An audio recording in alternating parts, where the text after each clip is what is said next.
Hello, everybody, and welcome to UFO Secret Space. And I'm your host, Janet Carolyn, and I have Paul Vecchiet and Leslie Hillman here with me today. I can't read their bio and what they're about because I'm not sure how to do that.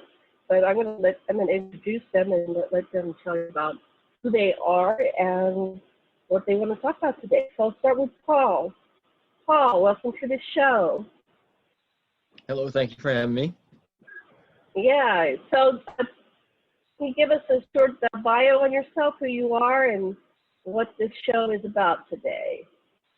Sure. I was born in Italy. I came over to the United States with my parents when I was 3 years old. We lived in Chicago for a couple of years, then we moved to the suburbs and stayed in that suburb of Hickory Hills for a long time until I joined the service in 1982. But before that, I got my degree in architecture from the University of Illinois at Chicago.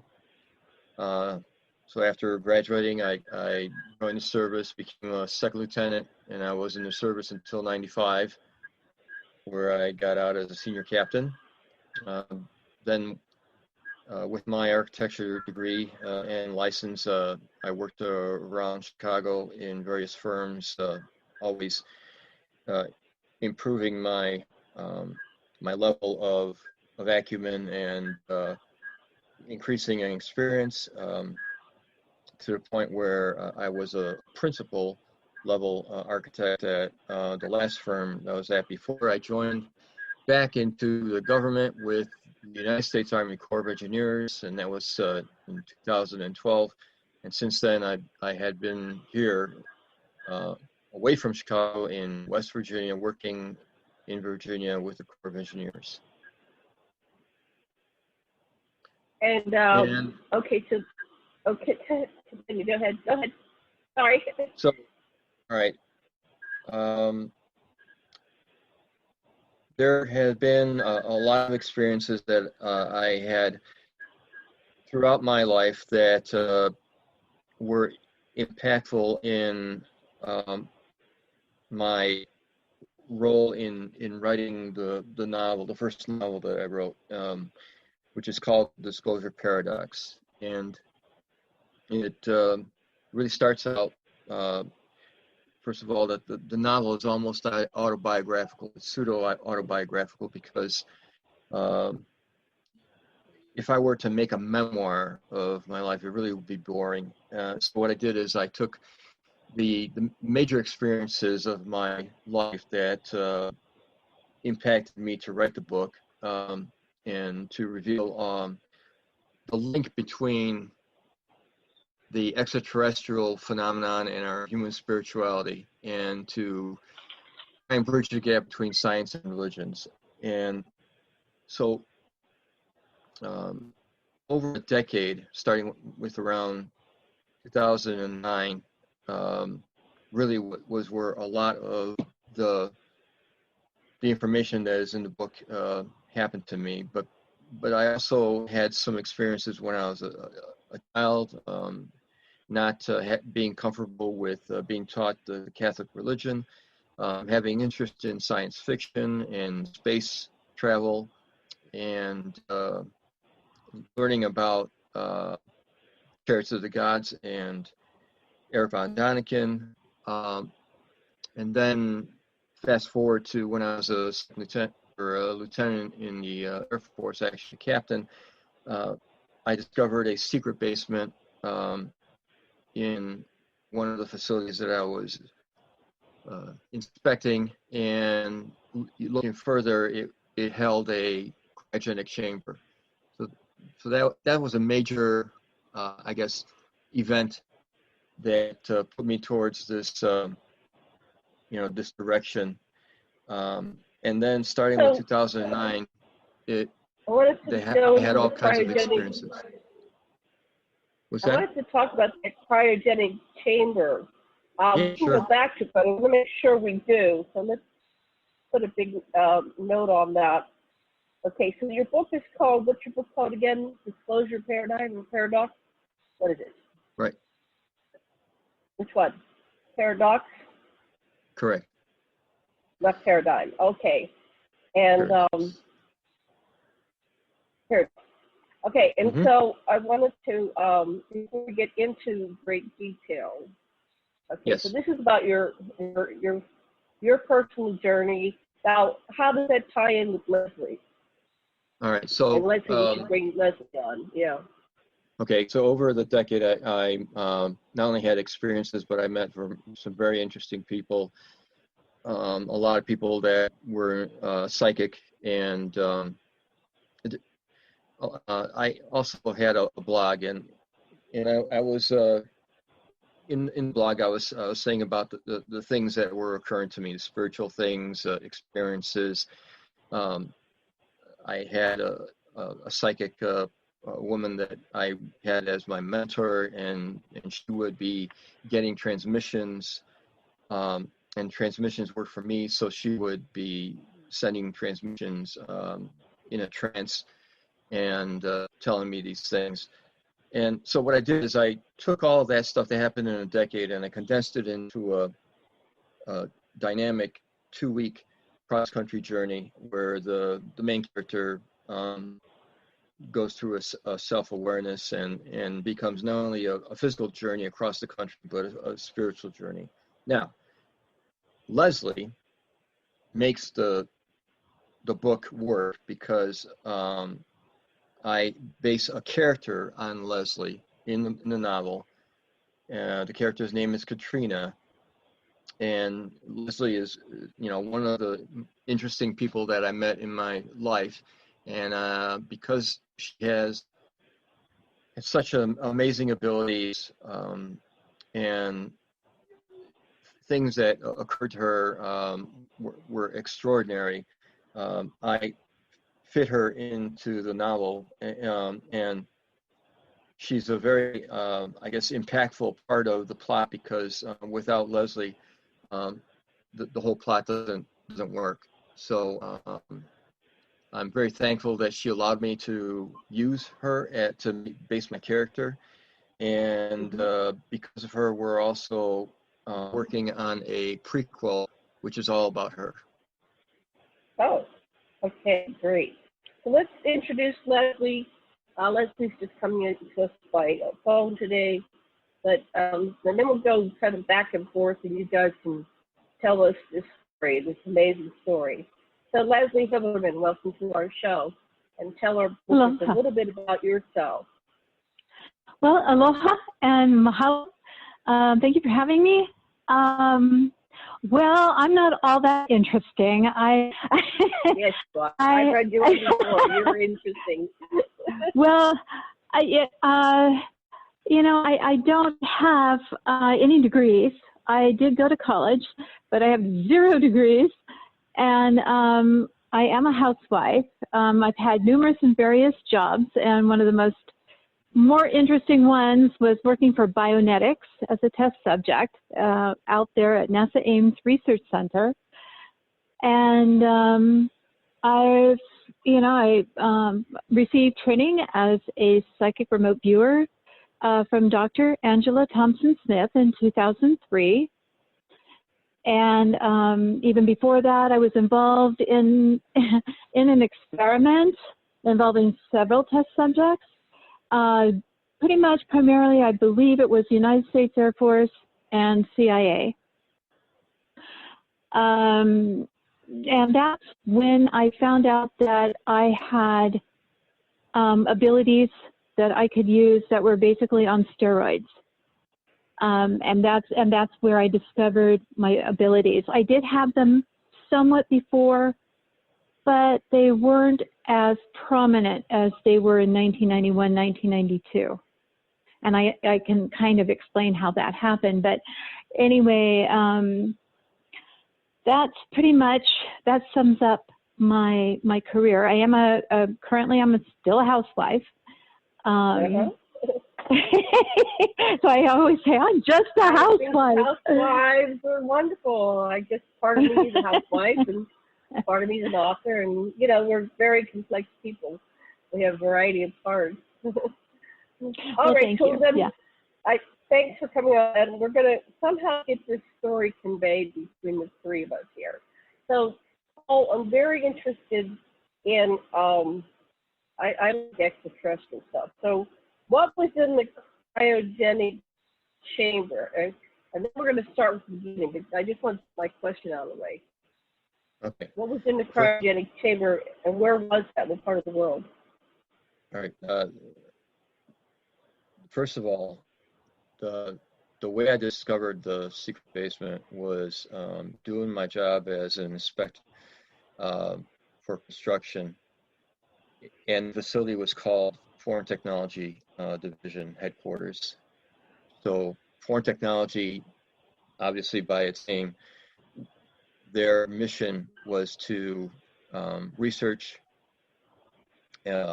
evaluate weapon systems from all over the world, including our own, looking at the threats, the strengths, the weaknesses, and the opportunities for these weapon systems. And then what they would do is they would make reports on existing weapon systems and make recommendations to our research and development branch of the Air Force, which was across the highway in Area B, where they would develop and conceive weapon systems to take advantage of the weakness of our opponents or to improve upon our own weaknesses based on their strengths.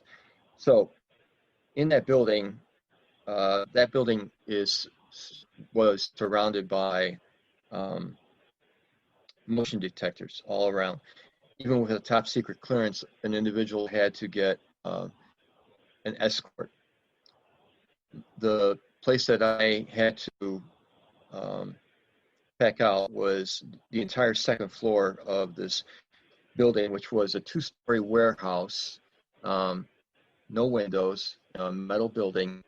And when you go in, everything is white. The floor is white, the walls are white, the doors, frames, and the corridors are wide for 3 golf carts to go through side by side. And every door had a lock. There were no room numbers, no door numbers, no names. There was no directory. So whoever was in one door did not know what was going on in the next door. That's how it was. That's called compartmentalizing. Anyway, my project was upstairs, and we gutted. We had the contractor gut the entire second floor, so what was left was just a frame and just the bare minimum of the building, wires for and temporary lighting and such. Going up there with my escort, I looked at what's called our as-built drawings, and the as-built drawing is a document that indicates the building as it is at the time that you would start a project. So that's what it means, as built. And looking through it, I realized that one sheet said basement, and normally warehouse buildings don't have basements. So, and I remember not seeing any, stairways or anything to a basement. So it intrigued me, and I thought this was a misplaced sheet. But I looked at it, and the footprint matched the footprint of the building. So obviously it was valid. And curiously, I turned the page and I saw a enlargement of part of the basement, and it indicated cryogenic chamber and measured about 70 by 90 feet. And with that, I realized that I was looking at some very sensitive information that should not have been there. Looking at my escort didn't notice that I saw what I had in my hands, and I immediately understood what was going on, and I rolled it up and made it look like I didn't open the drawings. If I were to call attention to that, there would have been a a major investigation, and it probably would have impacted me. So I preferred not to do that. So I put two and two together, and if you think about foreign technology and you see a huge cryogenic chamber, well, it must mean something where it's for exotic things. And so I didn't see what was in the cryogenic chamber, and I didn't see the chamber itself, but it certainly was proof that it was there. And later on, when I read a book called Day After Roswell by Phil Corso, one of the chapters, he mentions the location and that they shipped the cadavers to, and location matched where I was. So I think that was validated by Phil's book. Are they still there? Or I think that location was only used for a while, then they got relocated again. But were there any indications they're still there? No. I went on Google Earth recently when I was doing research on my novel, just to look at it, because I wanted to get some more description on it, and it's gone, and there's no trace of it. It's a parking lot right now. It doesn't even look like there was a building there. They did a very good job of removing everything, and it's interesting because they spent a lot of money on that as recently as 1990. So I don't know where that function is right now. Yeah, I had a whistleblower yesterday say the same thing. They moved to a certain address, and they moved away, and they took everything. They took the post office box, they changed the whole road, took the whole building, no sign of it. And so when they, whoever they are, don't want something to be there, they remove all evidence that ever was. So, okay, so that's really smart. The interesting thing is if you do a search on the number of the building, which is it was Building 1, Area A, in Wright-Patterson Air Force Base, there's no information on the internet, nothing. Right. It's like it never existed. Okay. So that got your interest going. So let's go. What was the first thing that inspired you to go down this direction? You said Chariots of the Gods. That was in the 60s. Did you get that information firsthand, or did you find it later? Because I saw the Chariots of the Gods and all those specials by what was his name? Rod Serling was the narrator, and they were all about the Bandana people in the 60s. I was born in 54, so I was a young person, teenager. So that sparked my interest. I started reading those books back then. Right. So Eric von Däniken was talking about specifically how the Bible had a lot of information there that, if you looked at it literally, described either contact or visitation or high technology that wasn't properly interpreted by less sophisticated individuals. And I guess the biggest one, and the one that they were talking about when I was listening, was the entire chapter by Ezekiel, where he talks about the craft, the vision, the sound. I mean, it was very descriptive, and when I heard that, it really opened my mind about looking into that myself, and I did. The next day I went to the library and I looked up that chapter in the Bible, and sure enough, it was there. That it wasn't made up. So I kept that in my mind, and then of course I had the experience with the Air Force, and then what really, I guess, started me on going in the rabbit hole was come home one time from work and going to the TV, and Ancient Aliens was on. And sure enough, they were talking about the book of Ezekiel, and it all came back to me, including my experience in the military, and I decided to just start doing a lot of research. And I was doing all kinds of research. I got involved in looking at alternative energies and the suppression of energy from the big oil corporations, things like that. And the more and more I got into that, the more I found other things, and then it led me to spirituality, and our chakras and meditation, and that's really when things started to happen. When I started to meditate, it was like something activated in me, and I had all kinds of experience. I was meeting people that were telling me that they were psychics, that I had something special about myself. And that's where that decade starts. Mm-hmm. Well, that's interesting. Yeah, I too have had a spiritual activation. I'm not going to go into my story, but yeah, I started having a Kundalini Awakening, which is your chakra activation.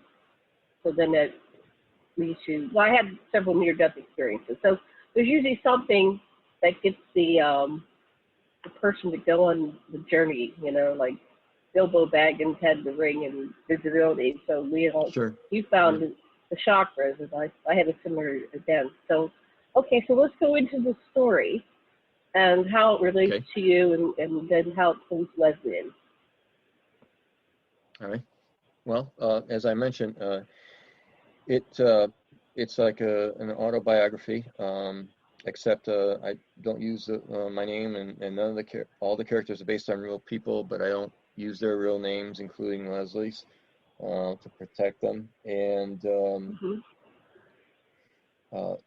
it's essentially, like I said, it's a 2-week dynamic cross-country journey, where the main character is a ufologist, and he has a failed presentation. His interest was on what I would call interterrestrials, not extraterrestrials. So the evidence that there are beings that actually cohabitate on Earth with us. And so there are 4, instances where he briefs and presents to like a MUFON group, and he gets challenged about evidence, and he reveals that he didn't go to certain places, and that starts him off into a little bit of depression, where he meets second main character, which is Mary Ellen Velarde. Mary Ellen is a psychic woman. She's a Hickory Apache woman. She befriends him, and Mary Ellen is really based on 3 or 4 spiritual women that I know. I combined their characters into Mary Ellen, and so through Mary Ellen, she convinces him to go with him to Dulce, and to with her to go to Dulce and to Mount Shasta, because those are the areas that he was interested in, and they set off, and chapter by chapter they meet special people that help them out towards the final journey. I could go through the characters if you want. Yeah, I'm just going to let you flow with the story, because I haven't read it. So, yeah, tell us what's relevant about each chapter and people and how this unfolds. All right, so... and if you have any visuals, I think to figure out how to share screen. If you need to do that, let me know. Do you need to share your screen at all? No, or I'm fine. Just talking about it, so talking fine. Okay, Yeah. Go ahead. Yeah. So as I mentioned, Mary Ellen Velarde is an Apache Hickory woman, and she's an orphan. But she works at Dulce, New Mexico. She's a social worker, but she's also spiritual and psychic. And then she has a mentor. Her name is Ann Stoneburner, and Ann is really based on the woman that was doing the transmissions with who I call the watchers. So these watchers would communicate with her, and she would go in a trance and type all kinds of stuff on the computer and send it to me, not knowing what she sent until she read it back. And I use those messages in the book to explain the messages that I got. Then What's the most relevant message you got? What's the most relevant message that you got? Well, as I mentioned, there were many psychic women that were telling me that there's something special about me, but they wouldn't go into detail. The woman that I based Ann Stoneburner on, my mentor, through the watchers, they gave me a little more detail. First, I would ask, okay, I don't know what I need to do. What am I doing? And they say, just keep doing what you're doing. Well, I was doing my blog at that time, and so it appeared that I was doing right. And then they told me that I was to be a counselor and informer. Nothing more than that. Not a warrior, not anything, not a leader, just a counselor and informer. So with that role that I did the blog, and then later on I did the book, and they would tell me other things. They would confirm, for instance, the work done by Robert Dean. Do you know who Robert Dean is? Oh, I know Bob Dean. Yeah, I loved him. He's just an amazing person. So they confirmed. I met him another time. Yeah. They confirmed all the things that he was talking about our spirituality, about our flaws, about our DNA, and they were telling me the same thing, that we are spiritually corrupt, we are barbaric, we are violent, and we are under a quarantine. And the reason that we're under a quarantine is, disclosure is not going to happen, because if disclosure were to happen, then you would have a technical transfer. And with a technical transfer, because of the way we are, especially being greedy and corporations being what they are, they would eventually take the technology, weaponize it, and use it against those that gave it to us. So that's why we are under quarantine. That's where we're not allowed to have official contact. There may be some. What about the stories of Roswell and the contact we've had at Dulce? Do you build those into the story? If you mentioned the cryogenic chambers, which might have been because we've already had some technical exchanges, and we've reverse engineered a lot of it. But okay, so some elements are not following that protocol, because they have a nefarious agenda with us. Then there are other elements out there that, just because you would see a ship doesn't necessarily mean may be aligned with a certain federation or what we would call a country. They could be, like pirates. They could be rogue, and they could do be doing what they want, and doing it in an illegal manner. So we really don't know all that stuff, and we shouldn't assume that every race out there behaves in the way that we would, So Dulce, I have Dulce in there because Dulce is actually a joint base with the reptilians, and it's not our government, It is the military-industrial complex who has so much wealth and power that they have their own army, their own mercenaries. Mm-hmm. And it's the mercenaries that are used that we think are really military or our CIA or whatever. It's not our government. It's the military-industrial complex. And back when Eisenhower was supposed to meet with extraterrestrials at Holloman Air Force Base in 54. Mm-hmm. That's where things fell apart, because they had pre-existing, requirements.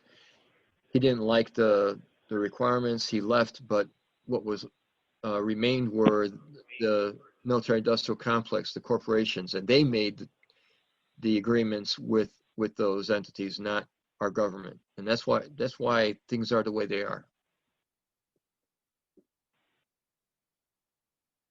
So getting back to the characters, right?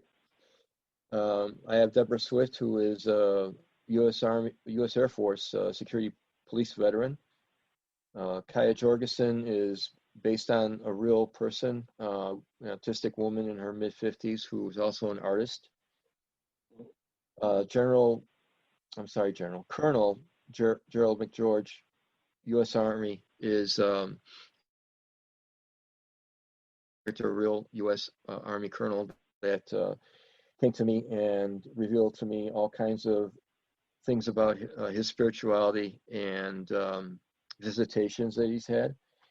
Katrina Herman is Leslie, and Tara Everly is a senior airman stationed at Nellis Air Force Base who's a radar specialist based on a real person. And finally, Trevor Hugo is a hybrid, a real person again, and he helps out at the end with our group in escaping a military installation. So there's a lot of action. In fact, it's very popular with the special forces. That's what at least Leslie tells me.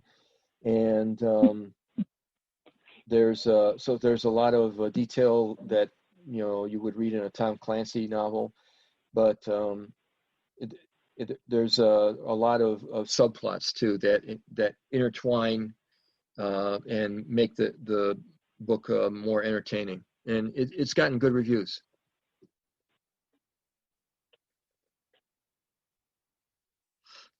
So the disclosure paradox, as I mentioned, is disclosure cannot happen until we actually change ourselves, because it is our DNA that makes us barbaric, violent, having a irrational obsession with possessions, and being spiritually corrupt. And that is really what is our original sin, not what the Christians say what original sin is. So it's our DNA. And only when we recognize that that's the problem that we have, can we actually fix it. We can't fix it if we don't recognize it and admit to ourselves that we have that problem. Everyone, one of the other, problems is that we are inherently racist and to the point of being genocidal. And people think that it's a learned behavior, and it's not. And because people say it's a learned behavior, they think it'll go away, and it won't. We have to admit that we are that way, like it or not. So until we change, we will not have, we will not be part of that universal community that we would like to be part of. That Star Trek utopia that we think about and we dream about. That won't happen until we actually change fundamentally who we are. And the disclosure. Let me ask you something about. Kevin is very active in the Star Trek community, and it's still going. It's like 60 years later, and we still have Star Trek. So we have the model of how to interact with species that are not human. We have the model, but probably actually going on. So I guess I'm a little bit more optimistic, and I'm also an ET contactee. So I've interviewed, hundreds of experiencers that have had direct contact with extraterrestrials. So I'm a little bit maybe more optimistic than the average person.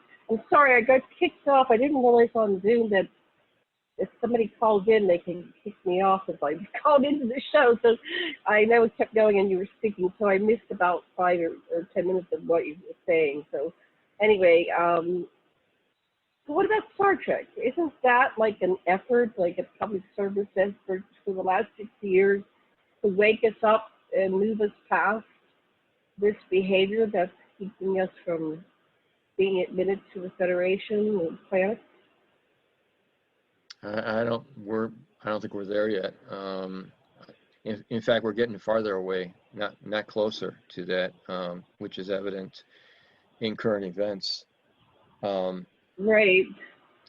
But isn't that, I've been looking at it too, and all this like riots and black lives, we've had that in the 60s. When I was a kid, they were burning down Pittsburgh, so I walked through the smoldering remains.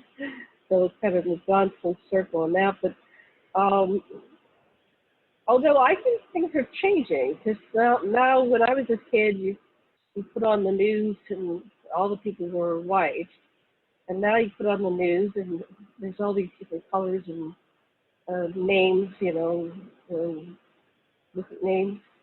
So it seems like even though we sold the public stuff, which was spurred on by the current political situation, we still have something going on where people are becoming more and more tolerant of one another and working together.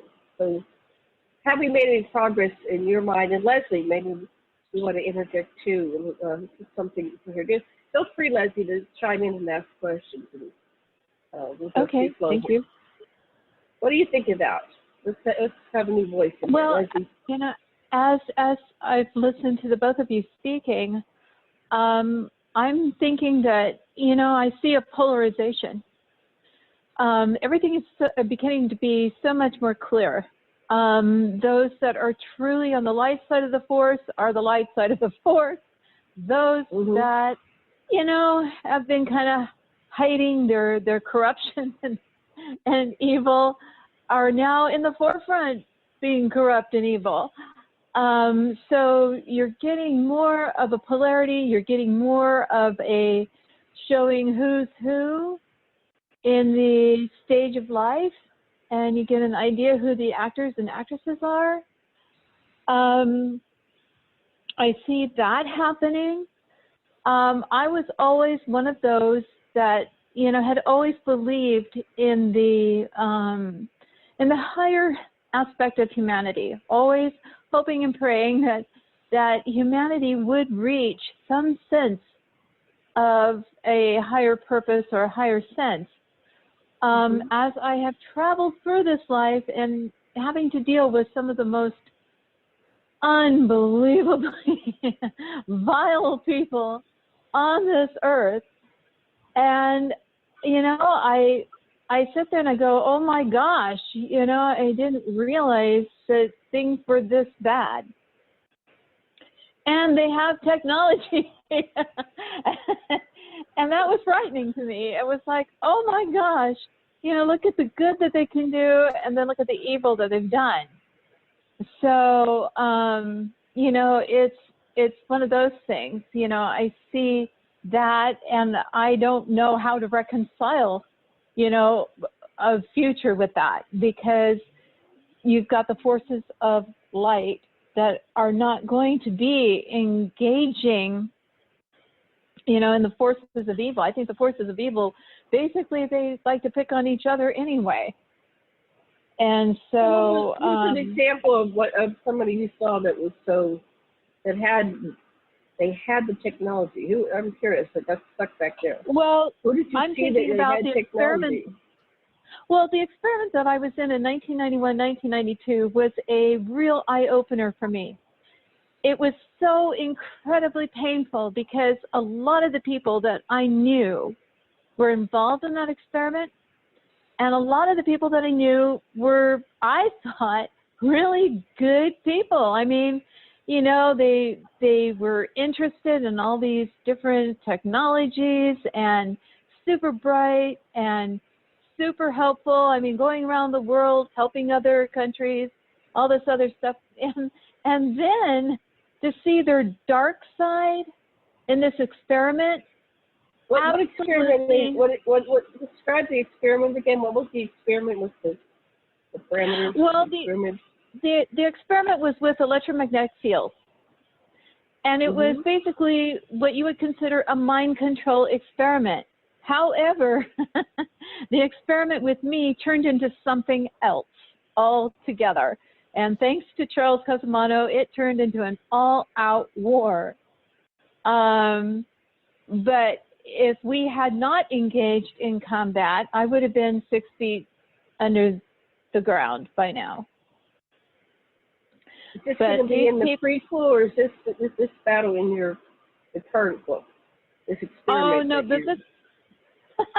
well, the experiment might be in my book later on when I talk about it, because it was one of the most horrendous, most traumatic experiences I've ever had in my life. I mean, I've had an awful lot of trauma, but can you give us any details? Because it's kind of cryptic. It's like, what happened? Well, come on, give us some details. This was an experiment. This was an experiment dealing with electromagnetic fields, and I mean high energy fields. You're dealing with well, I would say I would use the term psychotronics on steroids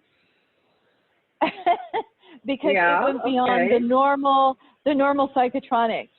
So you're using psychotronics, and then who was in the battle? Who's fighting whom? And what was your part of it? Well, it was basically me versus a team.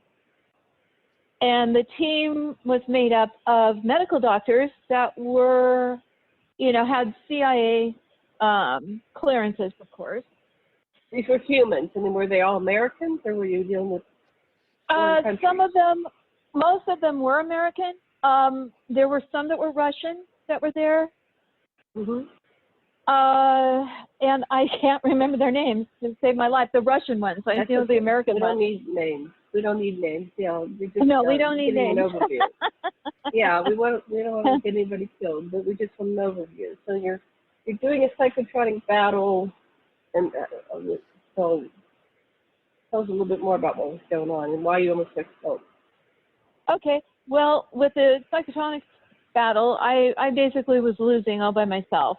I was one person up against an entire team, and the team was working 24/7 from a laboratory. And the laboratory was, of course, located in Nevada City, and it, you know, pretty much it included all the doctors. It included a college professor, a university professor, and his grad students. So what were they doing to you? What were they doing to you? Did you have everything that they could possibly everything that they could possibly have done. Were they making your eyeballs out of your face? I mean, what was going on? Well, not that bad, but no, they were using cybernetics, the ability to override your central nervous system, and, you know, basically use electronics to induce, you know, movement within your muscles. That is beyond your control. They were moving you against your will. What were they doing? Making you? I wouldn't say totally against your will, because you can get a handle of it. You can do it, but it takes, you know, if you don't know what you're doing and you don't know what you're up against, which I didn't, but I had an innate sense of what I needed to do. And I can't explain how I do that, but you know, normal people, I'm not sure made it all the way through. The guy that set me up for the experiment, he told me that 3 had died and 2 were not doing too well. So I wasn't sure if I was one of the 2 that weren't doing too well, or I was, you know, number 6 or 7 or 8 or whatever, you know, but I knew that there was more than just some of them die and they don't stay dead. Let me tell you that what I've learned is they died. No, yeah. Some of them in these experiments die and they go to the rejuvenation tank and they get revived. So I've had some people come on and they say, you know, I've died this way and that way and that way, and then I'm back alive again. Yeah, these. Okay, just stay dead. I'm pretty sure these people were dead. I knew of one test subject that died. Her brain fried completely up. Experiment? Did you agree to this experiment? Did you sign off on this experiment that you could die? And then what was the motivation for you to engage in such an experience? To result in your death? The motivation was survival. The motivation was definitely survival. So this wasn't voluntarily. You just found yourself in this experiment. I found myself in this experiment. I think that what it was, you know, unfortunately, just a luck of the draw, and it was bad luck for me. And I got involved. He had said to me, he said, Leslie, you have a choice of A, dying, or B, going insane. And being me, I just said, how about C, none of the above? You know, I didn't know what I was up against, but I knew that, you know, I was going to be in for something. I wasn't quite sure what, but I went in ready for a fight, I guess, pretty much. And, you know, I knew my body pretty well. I knew my mind very well because I had studied other disciplines. So it was kind of like, okay, you know, I know my stuff from a certain point in metaphysics. So, you know, I'm going to enter this with some sense of something. And I knew right away that I was dealing with physics. I knew right away that I was dealing with high energy fields, the electronics. It actually makes you feel, when they set up the field around you, it feels like your brain is being separated. It almost feels like you've got positive ions on one side, negative ions on the other. You know, it almost seems as if your brain's being polarized. There's a polarized field. Wow. So it's a very interesting situation, but it was, you know, it was definitely different. I'm glad I made it through. Thank you to Charles Casamano. But yeah, and then afterwards, I did get a resume from Charles Whitehouse. And at the time, I guess he had been the original founder of the U.S. Psychotronics Association, or a past president. I'm not sure which. But I had gotten a resume from Dr. Charles Whitehouse from Paradise Valley, Arizona. And it was basically his resume on what he had done with psychotronics. And he said that I called him up and he said that he wanted me to be his student, but it was going to be about $1,500.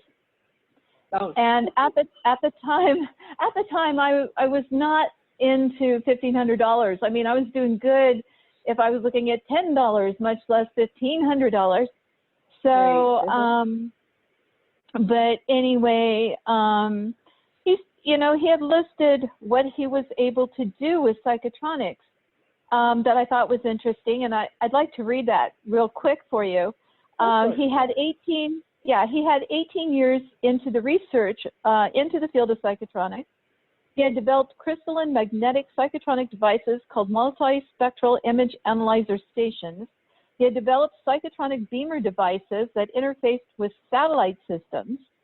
He had taught classes in psychotronics in the use of all the multispectral image analyzer workstation, all phases, how to interface mind energy into matter called distant viewing, manipulation of mind energy, psychokinetic application, the science of future lecture history, etheric energy definition, psychotronic instruments, discussion of the cyborg effect, explanation of photobiological receptivity, aura cleansing, chakra balancing, health application, environmental applications, farming, insect pest control, geomancy, interfacing and energizing ley lines, and balancing Earth's magnetic fields, and warfare.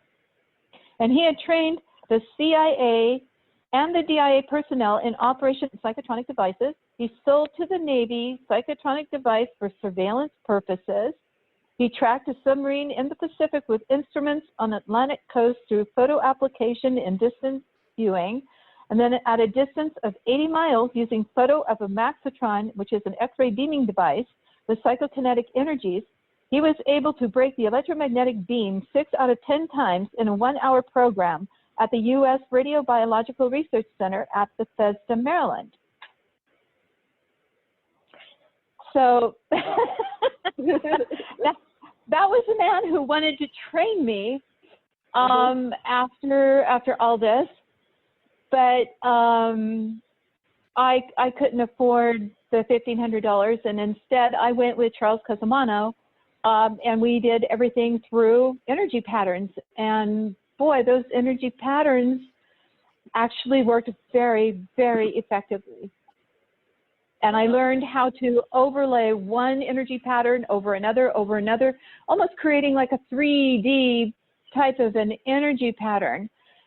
And in my mind, I was able to turn that to do whatever I needed to do. And it worked probably just as effectively as any of these electronics. But Charles Cosimano and I together, we made it. I want to pull Paul back in here. Hey, Paul, Okay. you there? Okay, yeah. So, let's see. We're at the top of 1 hour. Where do you want to go with your story in here, and how do you weave you and Leslie in? So continue. Leslie? Yeah. How did you? How are you weaving your stories together? Because you both have fascinating stories, and we'll focus on your first book here. So the prequel will be coming next book. So I don't know how it came to me, but all I know is that when I decided to write the book, I wrote 31 pages of outline in a weekend. In one weekend, 31 pages of outline, and I never strayed from that. And my goal was to make use of not only the information that was given to me, but to make use of the personalities and characters that I met, because they all have a lot of something to enrich the book. And I'm not sure.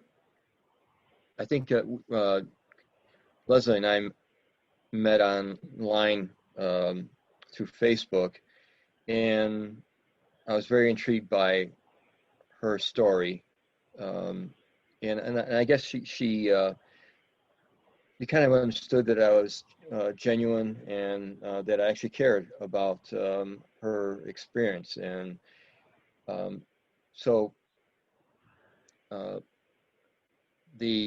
her ability that I put into Katrina's character, it was essential for the team in the novel to mount a assault on Dulce, because that's what happens in the book. They actually mount a assault on Dulce, and they use Katrina. They ask her to help them out by causing explosions on generators, on power equipment, and there's an entire chapter of how they go about planning this out, and it's in detail. Very much. Are you tying this in with the actual Dulce attack that happened with Mark Richards, and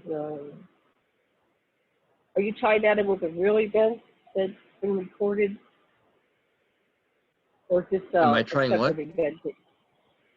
Dulcie attack. There's a story that's in ufology about a real Dulcie attack that happened. I think it was under the Carter administration, and they I remember that. utilized Dr. Mark Richards. I wonder if you're tying yours into that story. Actually, I mentioned that in the novel as a talking point on its existence, because one of the characters, Robert Ladd, who's a former Special Forces, one of his friends was involved in that conflict. Yeah, I have that in there, but this is actually an assault on the base, because there was a lab there where they had I guess either hybrid or specimens from abductions. So in the novel, I have 2 abduction stories, and you find out that Mary Ellen Velarde was abducted, and so was the security police officer Deborah. They find out in one of the chapters that they shared an abduction, and that's when they decide. Actually, Mary Ellen always had this in her mind to go to Dulce and get her child back, and that's why they go and that in that assault they disable the installation. They cause an evacuation, and they have little time to go in and rescue the specimens, and that's what they do in the novel. So I tie in a lot of information that we got from various people through blogs, through contractors that worked at Dulce. I have all kinds of things in there describing the construction, how it was designed, where the living quarters are. I mean, it's very descriptive, and I make use of that information to put together that chapter. Good. Okay. So, where were we in the sequence of the story? Where do you want to go next? Well, okay. So Leslie is here because not only we're talking about the disclosure paradox, which we've talked about already, but I'm working on a prequel with her, and the prequel is about Katrina, and I, with Leslie's help, I've put together a plot in that which mirrors all of Leslie's experiences, her challenges, the emotional strife that she went through, and it's not only an action kind of novel, but it's looking at a dark side of our humanity, and it also looks at her as not just an object of interest, but really looks at the impact emotionally, physically, and mentally on her. And I actually put the reader in her mind to let the readers understand the everything that was going on in her mind, because she started out as, and she could probably interject since it's her story, but she starts out as a very naive, benign, benevolent, innocent young woman, and because of all of this harassment, torture, and just this activity on her, just for the sake of, I guess, they had an interest in just in what they call their science, but they were really sociopaths. They were masochistic, and it changed her from being a benevolent and innocent young woman, where she actually had to be like them. She had to turn sociopathic. She actually went to the aid of a member who happened to be on her side, but was very much like them. He was a killer, an assassin, and she learned to be like him. So the story kind of has that evolution where, it's a very close inspection on the fragility of the human mind. Go ahead, Leslie. Sorry. Yeah. Yeah, I guess you could actually hear me going, oh yeah.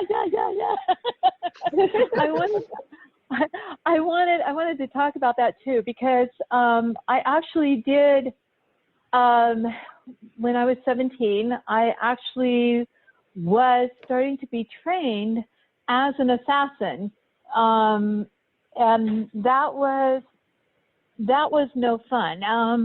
I actually wait. How did they sign you up for assassin school? How does that go? I mean, that wasn't the course I took in high school. So well, that's one of those things. Those are one of those things where you walk into it. I never walked into that one. No, tell me about it. Well, it was one of the most bizarre things. But I was 17 years old.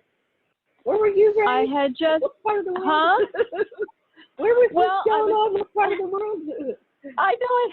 Well, I was 17 years old. I had just gone to San Diego State University.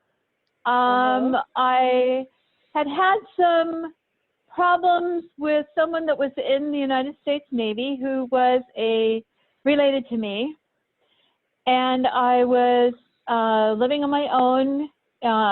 I got a place of my own closer to the school, and at that time, I don't even know how it happened.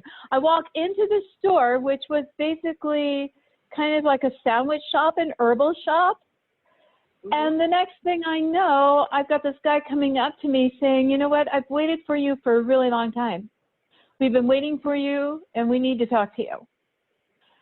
And that was a little mind-blowing. I wasn't exactly sure what was going on. He was with a good thing or a bad thing? I mean, if somebody said that. Well, it ended up being a really bad thing. But he was, he had been with the it was called the Army Air Force in Vietnam. He was a major. He was also a pilot. He was one of those people that went through assassinating our own guys. If he found them being tortured, he would assassinate them and everybody else. He was one of those that just was not, I don't know, just not, I mean, compassion does not come to mind when you meet the man. Wow. Compassion was just not one of his characteristic traits or character traits. So anyway, I found out that I had psychic ability. We were working with telepathy and again, moving energy. We had learned hand-to-hand combat. What was really disconcerting and what caused me to leave was I just automatically dove right into his body, and I could feel everything from inside his body. I could see the blood vessels. I could, hear his heart. I could hear, every function of everything happening in his body. It was exceptionally loud in there. And I was never so scared in my life because I felt like I was trapped. What was going on that you dove into his body? I mean, I just found myself projected. It was all of a sudden I had been outside my body, and then all of a sudden I was inside his. And what was really bad is he said to me, Well, he knew, he seemed to know where I was, because he said, Leslie, I want you to stop my heart. Oh, wow. I want you to attempt to stop my heart. And I thought, oh my God, because I knew exactly right then and there what he was asking me to do and why. Mm-hmm. And I got frightened, and I felt again like I was claustrophobic, like I wasn't going to be able to get out of this man's body to save my life. I didn't know what to do, how to do. So I just started screaming. I started screaming inside of his body, and I started screaming until I could actually hear my scream outside of his body. And as soon as I realized my consciousness was right back in my body, I took off. I just said that I grabbed my things and I said, this is it. You'll never see me again. And it was true. One of the guys, let's see, I believe it was a helicopter mechanic at, not at Bell Naval Air Station, at Miramar, Top Gun, when Top Gun was at Miramar. And he helped move me back up to my parents' place up in Nevada City, California. So I was so frightened at that point that I just said, no, I can't do this. But I knew exactly what it was. Was this during the Vietnam War? What year was this? This was 1976. Okay, yeah. So was this when they were doing Men Who Stare at Ghosts? Or in that era? Pardon me? When they were doing, is this the same time frame where they were doing the Men Who Stare at Ghosts, that group, or was that a little bit later? I have no idea. I'm not sure. Yours is a little bit later. Okay. I recommend you watch the movie Men Who Stare at Ghosts. Yes, I have. The backstory. Okay, so that I think was in the 60s, because this is continuing in the 70s. So see, I had people that have been approached, but somehow they learned that you're psychic. And I don't know, maybe Paul, are they able to read somebody's soul signature and know on some way that this person is psychic? Well, part of my guess, how are they finding you? Part of my guess was that my dad was military. My dad was United States Navy. He was he retired as a lieutenant commander, but he became a commander in the reserves. He was also a spy. He had been at Roswell during the crash. He had seen alien bodies. He was under surveillance by the military. Mm-hmm. I believe with all my heart that the children of these guys are also monitored by the same types of monitoring. So what we're finding is a lot of these children are hybridized, they're genetically enhanced. You know, there's something about when you join the military that the kids are fair game. And I have so many people that have been enhanced and experimented with, and sometimes before they're put in the womb, sometimes the father's sperm, the mother's egg, after you're in the womb, right after you're born. So I wonder if you have any, a lot of the times the parent, well, not a lot of times, sometimes the parent will confess the child, who often has a life like yours. Some of them are on board ship. And one was Cynthia Crawford, and she said that her dad finally confessed to her, I'm sorry. She was, they used DNA of, it was Grays and Mantis and her father's DNA. She was inserted into her mother's womb with her twin, but they were not related twins. They were like just carried in the same womb. So I wonder if you have any insight into, because, you know, you're obviously, they were expecting you. Like they said, we were waiting for you because you're part of the program.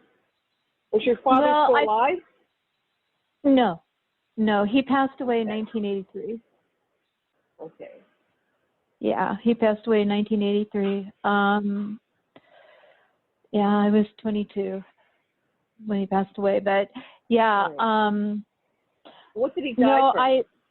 He died from cancer that had metastasized.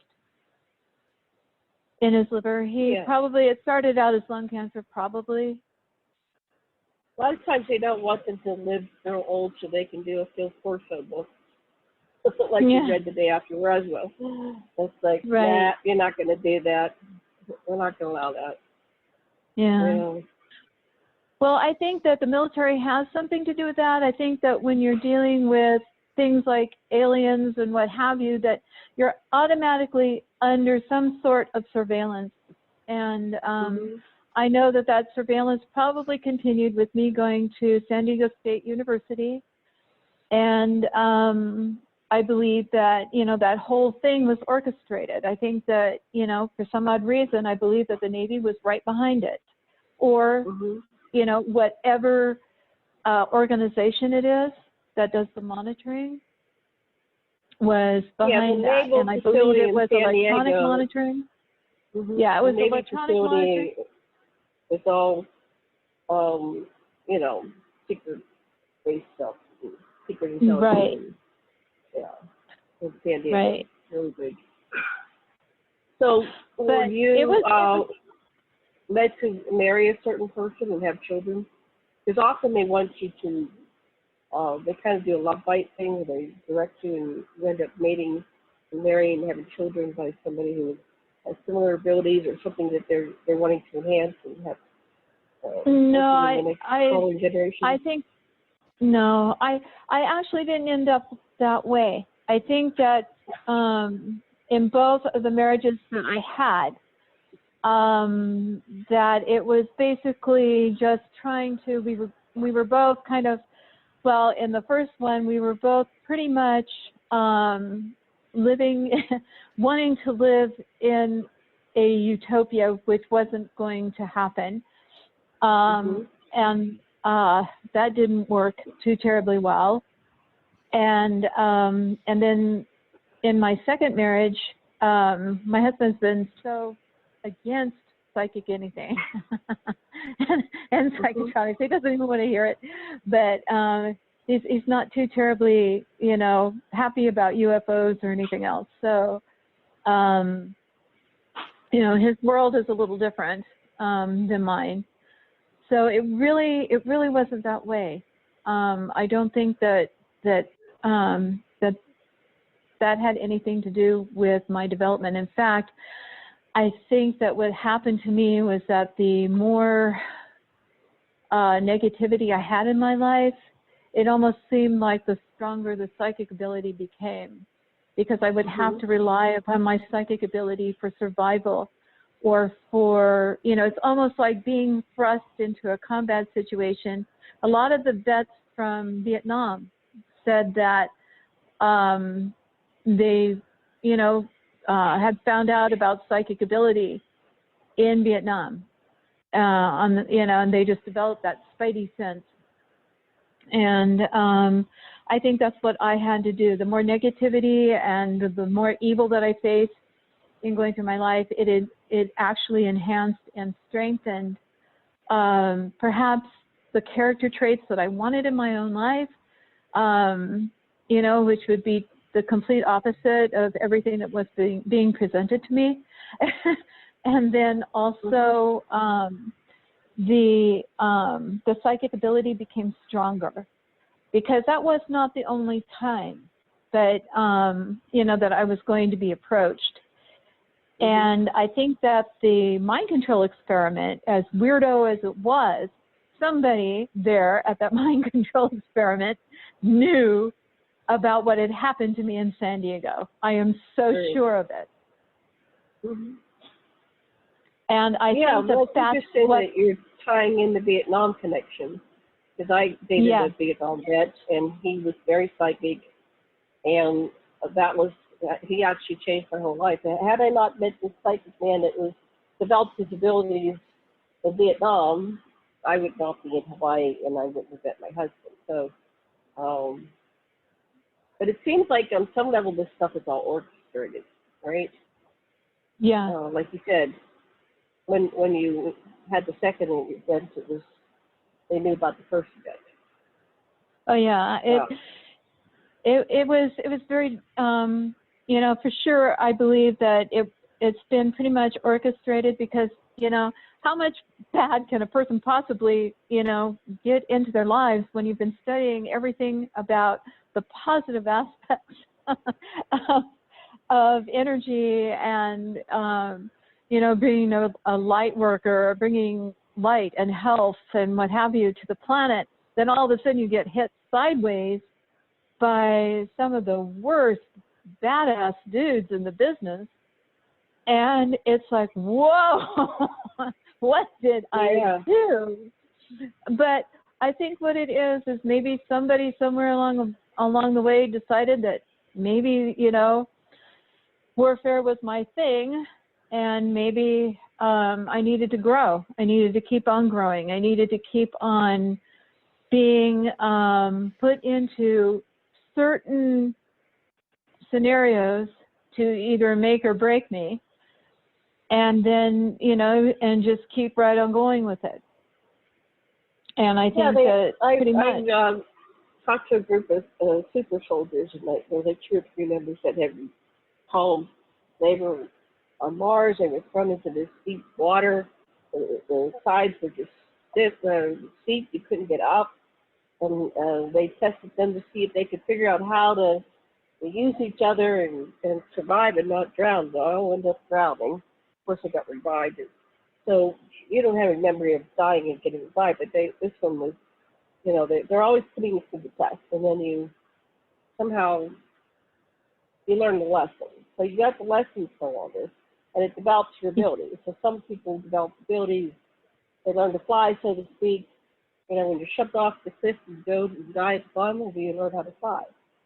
But we have all these natural abilities like levitation, like, you know, psychic abilities, and some people it activates it.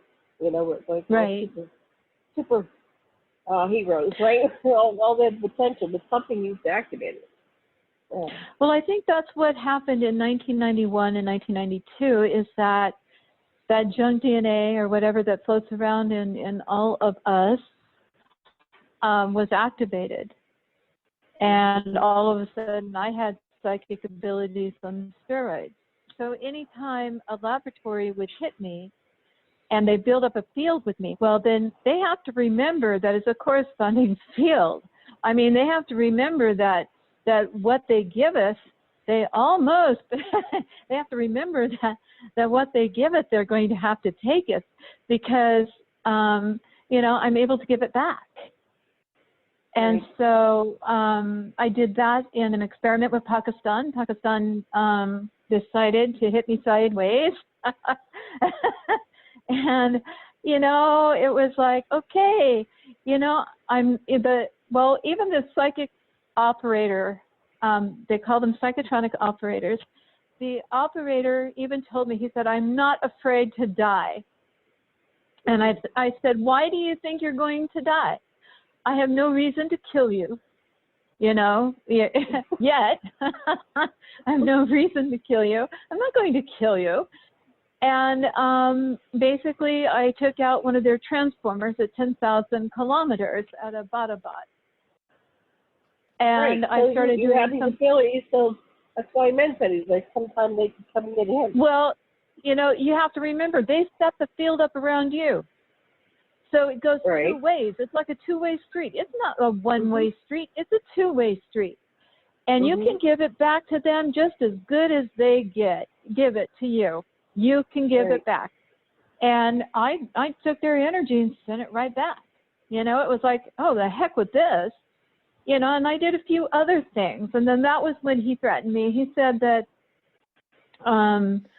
he said that if you ever come to Pakistan, that he would have the CIA execute me.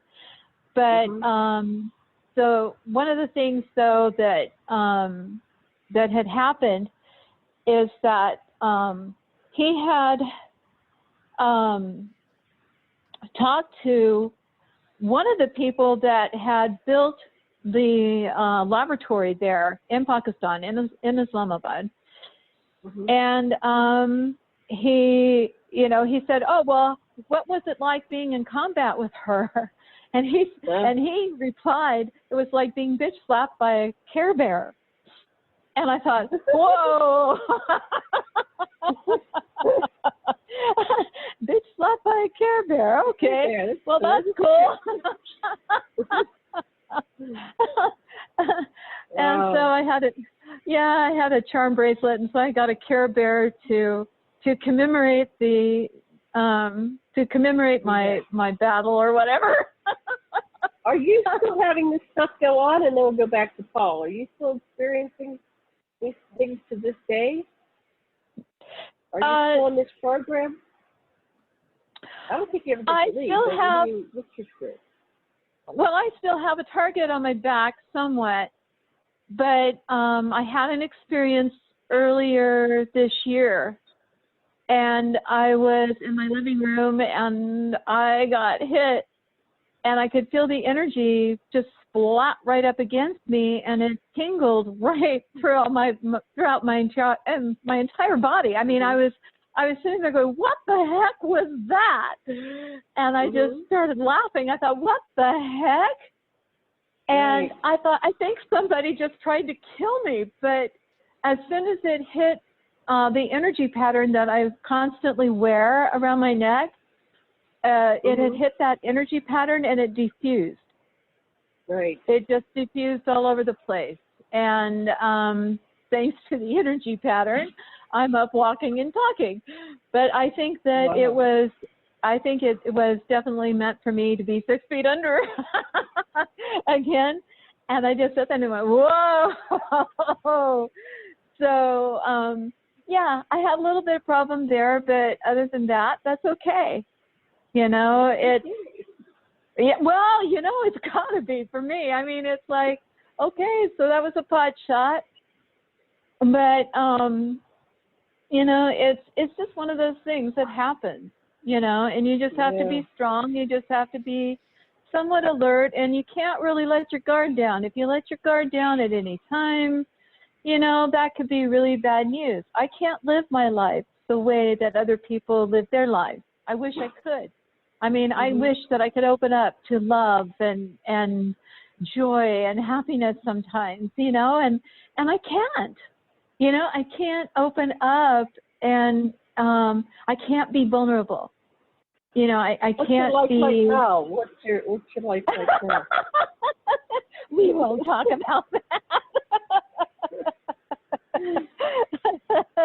I think you can open up to love. I don't know enough of the details, but you know, I've been in this program my entire life too. And at one point they said you're more powerful dead than alive. So you know, they just want to keep us in where they can monitor us and control it. So, you know, and I guess they test you periodically. Is she still able to ward off attacks? So I've heard this story from a lot of people, and it's like, you know, slight variations, but it's like there's something going on. So, Paul, in your research, have you found other people that are having similar things go on?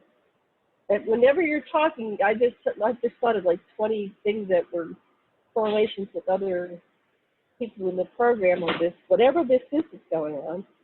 I've heard all these stories now, being in the center of recording all these stories for the last 10, 15 years. Paul, as a researcher, are you finding this a phenomenon that's happening across, or you haven't encountered it yet? Is Leslie the only first one? And I think this is important that you tell this story. This is important. Yes, it is. I guess the main message is about our flaws, why we are being quarantined. Let me go back to, I guess, to give evidence of the start of the UFO ET phenomenon, and that is when we exploded the atomic bomb at Hiroshima and Nagasaki. It was like a fire alarm throughout the entire universe, because our scientists didn't understand that enormous amount of energy not only impacted our world, but it had an impact on other dimensions. And we don't know that.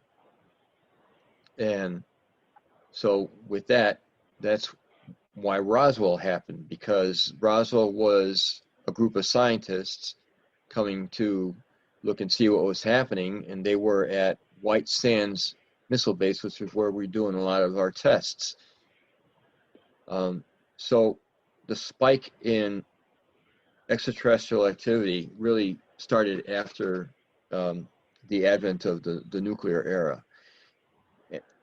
So they're concerned about that because we're not spiritually advanced to handle that kind of power.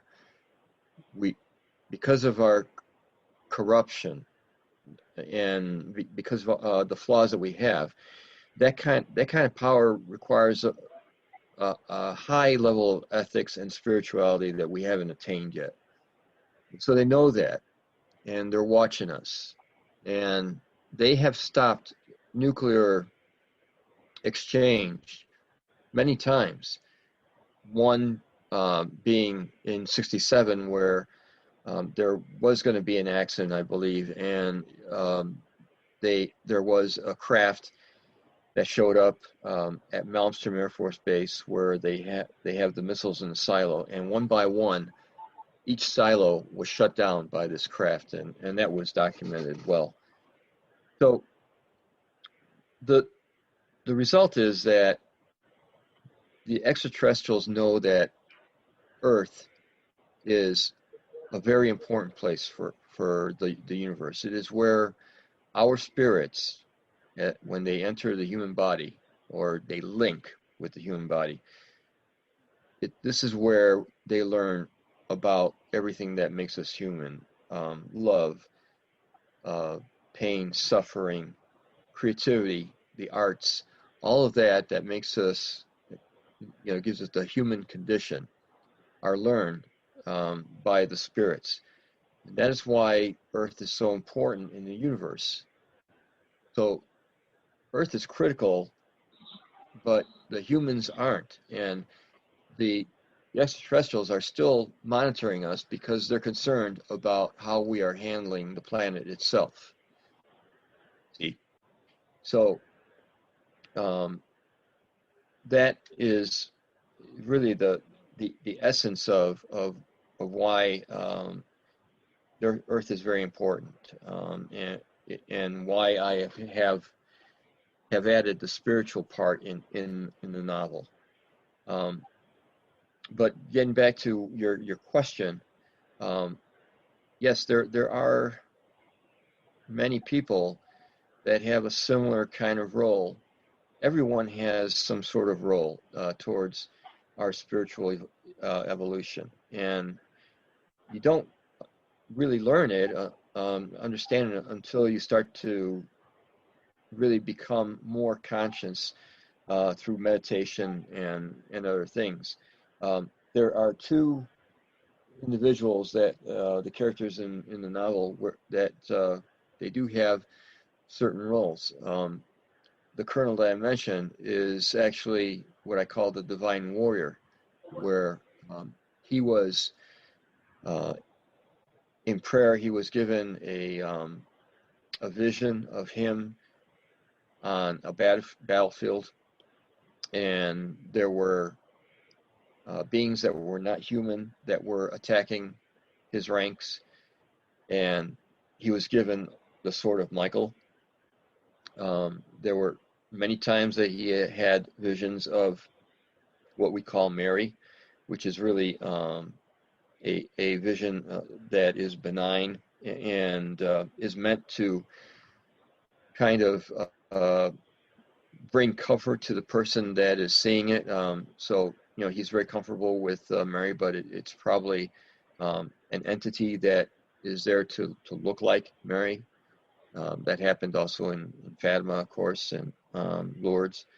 So he has been told that he has a role also if we get to a point where we get towards what we call Armageddon. But hopefully we won't get there. We don't it just because it's in the Bible and just because it's a prophecy doesn't mean it'll happen. There are ways that we can get around it.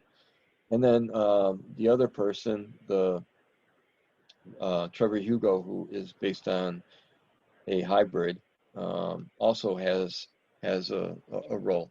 So there are many out there, and I'm sure that as time passes, people will start to meet other people that have similar roles, and they could form what I would call a spiritual army.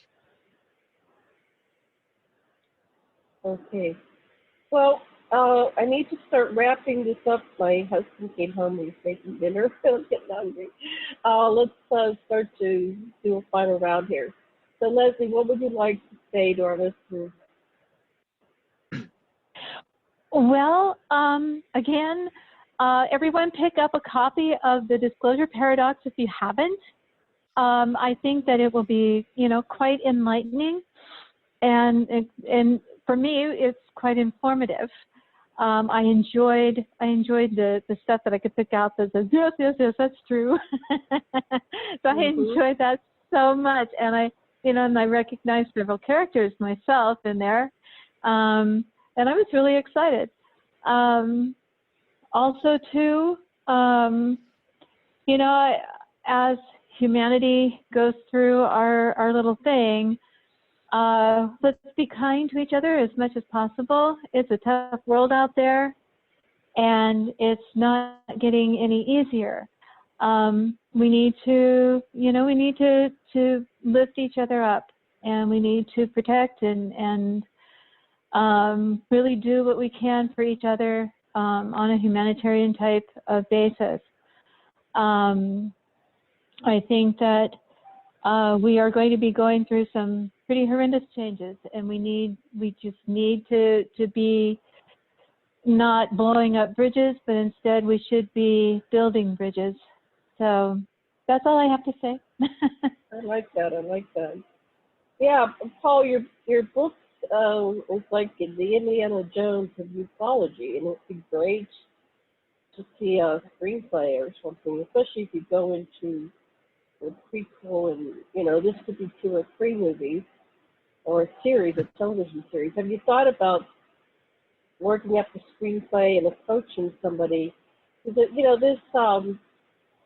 this investigator that I guess it's like J. Allen Hynek, but bring it through all the stories and into modern times would be excellent. And that in itself is a way to disclose it, because a lot of these concepts are introduced through our science fiction, and nobody really has done this the way I think this book might be able to do it, and yourself, you might be able to do it. So what are your thoughts on that? Well, there are a couple things that when people ask me, what do you want for people to take away from the book? Well, first of all, it's meant to bridge the gap between science and religion, going towards truth. And second,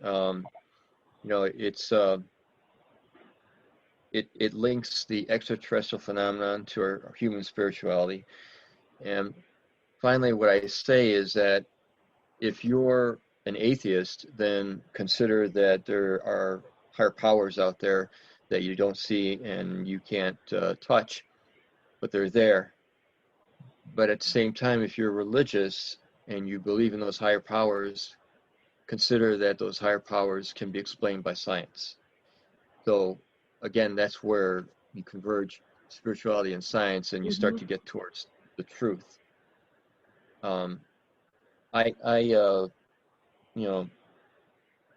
After I'm done with the novel that I'm working on with Leslie, I hope to start writing a screenplay on the first book, because it does have potential. And there's a couple other ideas that I have in mind. One thing that I mentioned about our scientists not knowing the impact of atomic energy on other dimensions. They know it now. And what they're trying to do is they're trying to control the event of actually breaking through dimensions. and that is why they have that CERN accelerator going on in Europe. That's the main reason for that. What they're trying to do is they're trying to open the barriers between our dimensions and gain access to it. And I think that's not a good thing. And I'm pretty sure that there are extraterrestrials out there, interdimensionals, that feel the same way. Yeah, the whole interdimensional thing, I mean, the extraterrestrials go interdimensionally. I've seen them, they've taken me through walls and windows, so I've experienced that. And then when we die, are we going to another dimension when we leave our bodies? So that whole thing is very, we don't know. We don't know, but I would imagine it would be very dangerous to explain what. Well, that part's in the novel too. That part's in the novel too, because I went through an out-of-body experience, and I saw the source, and I saw the spirits between lives in an indigo kind of like a beehive of billions and billions of flashing lights that were spirits that were in one group and in one conscious energy. And as I got closer to it in my out-of-body experience, I felt that euphoria. So there's a lot of information about what happens when we pass on, and there's even a regressive activity going on in there about 2 past lives that I had. So there's a lot in that novel. Sounds great. Do you have a cover, a picture of the book? You have the book near you that you can hold it up? Yeah, sure. It's called the Disclosure Paradox. Okay, go back a little bit. Hold it towards you a little bit. Oh, there you go. Yes, that's the great. Disclosure Paradox.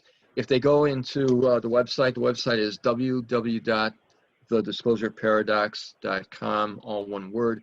They could go in, they could read excerpts from every chapter. They could look at the table of contents. They could read descriptions of the characters, and they could read the latest reviews by other readers.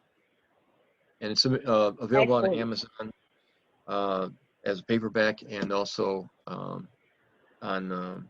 Kindle. Well, we're looking forward to the next book and the screenplay and the movie.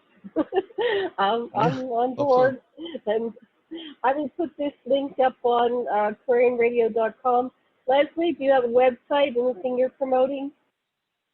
Actually, no, not yet, but I am on LinkedIn and I am on Facebook as Leslie Wilkins Hillerman. And people can contact me there too. Oh yeah, wonderful. And my book has a Facebook group too. It's called The Disclosure Paradox, a science fiction novel, and it's an open Facebook group. And we got about 273 right now in there. Well, send me the links to everything. I'll put it on the show page, and I'll see if we can get more people to sign up. Okay, well, we'll do. I think that's all for today. I don't have a way of doing kind of exit music, so we'll just say thank you for coming, everybody, and aloha. Much love and blessings. All right. Take care. Aloha. Have a good dinner. Aloha. Bye-bye. Thanks. Bye-bye. Bye. Bye, Leslie. Bye, Paul.